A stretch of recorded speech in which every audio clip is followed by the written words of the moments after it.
오늘은 마태복음 13장 44절에서 45절. 천국은 마치 밭에 감추인 보화와 같으니 사람 이를 발견한 후 숨겨두고 기뻐하며 돌아가서 자기의 소유를 다 팔아 그 밭을 사느니라.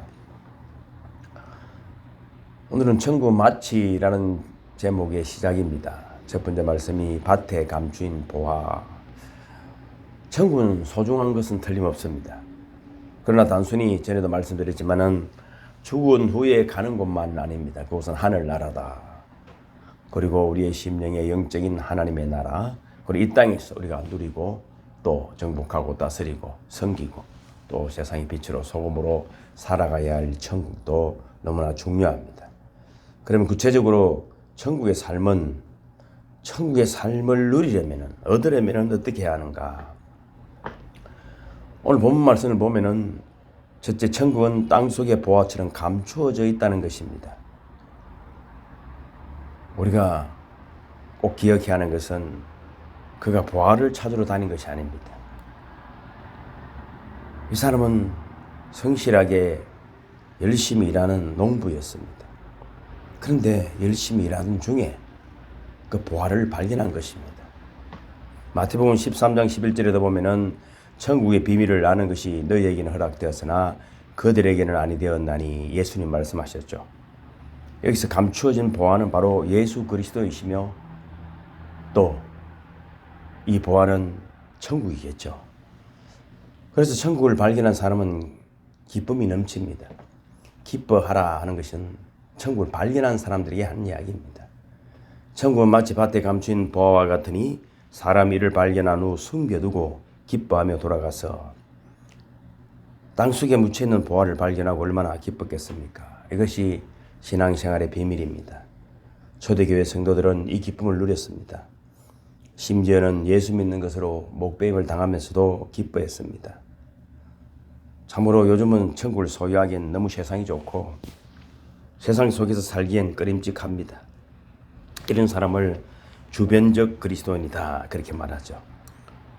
어떤 것도 결정하지 못합니다. 늘 중간에 이리 갈까 저리 갈까 하는 것이죠.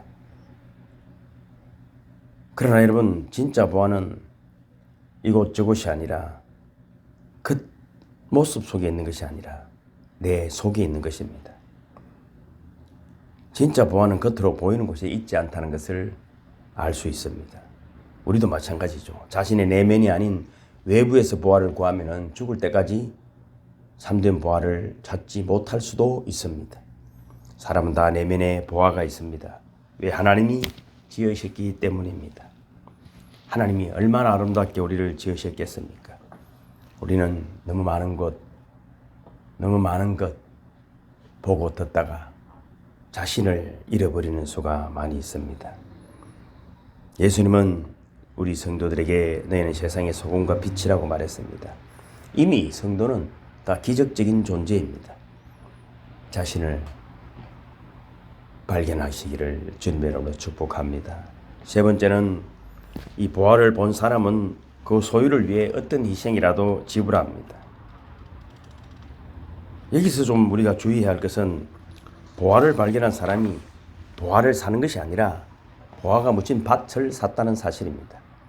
천국을 찾은 사람은 천국을 사는 것이 아니라 천국이 숨겨진 세상을 샀습니다. 그 밭은 우리가 일하고 살아가는 우리의 삶입니다. 보화는 은밀한 장소나 귀중한 것을 숨길 만한 특수한 현장에 있지 않았습니다. 여기에 설마, 아니 전혀 생각지 못한 곳에 보화가 있었습니다. 농부는 밭을 일구다가 암초에 부딪힐 때는 에이 망할 놈의 돌 하면서 불평도 했을 것입니다. 우리가 삶을 살아가면서 만나게 되는 고통과 아픔과 좌절은 암초같이 보이지만 달리 보면 그건 하나님께서 숨겨놓은 보화일지도 모릅니다.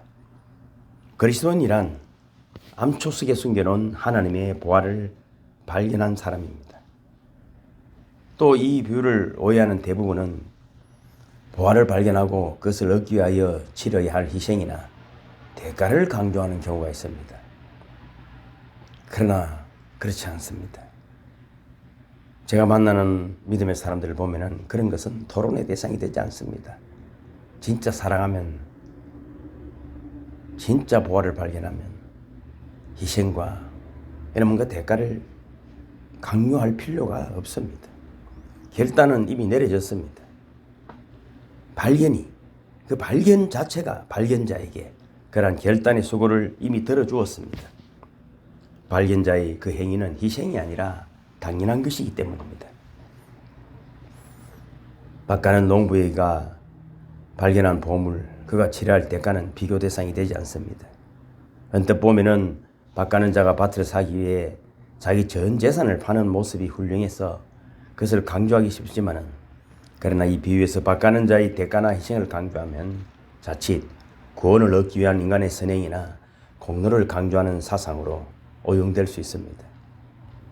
이 비유의 강조점은 박가는 자의 희생이나 대가에 있지 않고 그 밭을 숨겨둔 보화, 그 밭이 숨겨진 보화의 가치가 있는 것입니다. 창조 세계는 여러분 얼마나 아름답습니까? 그 중에 가장 값비싼 보화는 여러분입니다. 나 자신입니다. 인간입니다. 하나님에게 인간보다 더 귀한 것은 없습니다. 하나님 인간을 얻기 위해 가장 귀한 것, 곧 그분의 아들 예수 그리스도를 지불하셨습니다. 우리가 아직 죄인 되었을 때 주님은 우리를 위해 십자가를 지셨습니다. 사람들이 자신들을 향한 하나님의 어마어마한 사랑을 발견하게 되면 우리가 치료할 대가를 생각할 수 없습니다. 너무나 보잘것없는 것들이죠. 하나님이 여러분의 희생과 헌신을 요구하는 것이 아닙니다. 하나님의 사랑을 여러분 느끼시기를 주님의 이름으로 축복합니다. 정확히 계산하면은 농부의 전 재산을 팔아도 보화를 사기에 충분치 않습니다. 비밀은 어디에 있습니까? 그건 그 밭을 살 수 있는 정도밖에 되지 않습니다. 그 밭에 숨겨진 보화는 세상의 그 어떤 것으로도 감당할 수 없는 고귀한 것입니다. 보화를 발견한 사람이 기뻐하며 집으로 돌아갔습니다. 진짜 예수. 저는 밤새 오늘 잠도 잘 못 자고 이 말씀을 준비하면서 우리가 함께 이런 고백을 했으면 좋겠습니다. 바로 당신이 내가 발견한 보화입니다.